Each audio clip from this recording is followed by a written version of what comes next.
ऐसा लोग बना कि साका के कह देता ना मुर्गी फार्म खोले के खोल देनी है भैया मतलब लगे पैसा वैसा नहीं के आ का करिए अब हमरो के मुर्गी फार्म का बचा होता है एमे छोड़े के बाटे कैसे होई कुल।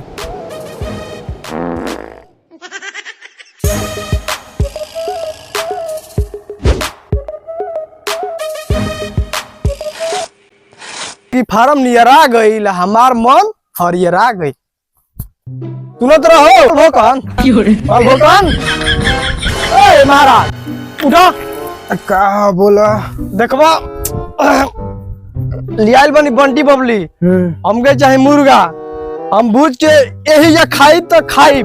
मुर्गा का दूध ना खा कब हम लिखी जाना हम लियाल बनी बंटी बबली कसे सर से लिया के हमके चिकना चाही तो चाही। अरे मर्दे तू कहाँ पकड़ा गल बड़ा सबे रही पी के आगे बड़ा मर्दे देखा तारा कि कुछ है नहीं खे हाँ तो मर्दे देखा कलिया आइल अभी तो माल भरल खाली कैसे हो गया। अरे यहाँ तो मुर्गा यहाँ मिला था यहाँ दहा तारा छप्पर पर कुछ नहीं लेने जा तो मुर्गा का झटियो न दे जा तो कब देना मुर्गा वर्गा जा जा यहाँ से जा बाजा तोरा ना जा मुर्गा की सकते तो हम गांव मार ले मुर्गा की ना दबा मुर्गा की सकते तो हम गांव मार ले मर बो मुर्गा मुर्गा के नाम झट ना खा मारा तो मारा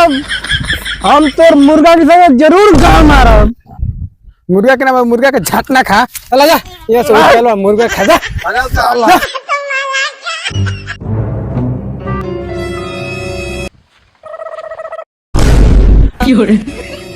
रुक रुक रुक रुक रुक रुक रुक रुक रुक रुक रुक रुक रुक रुक रुक देख लिया हमार देख लिया क्या बंटी बबली पी लेता रहा तो के तरह ना था तो जा जा ना गाड़ी से तोरा मर दे साइकिल हमारी जा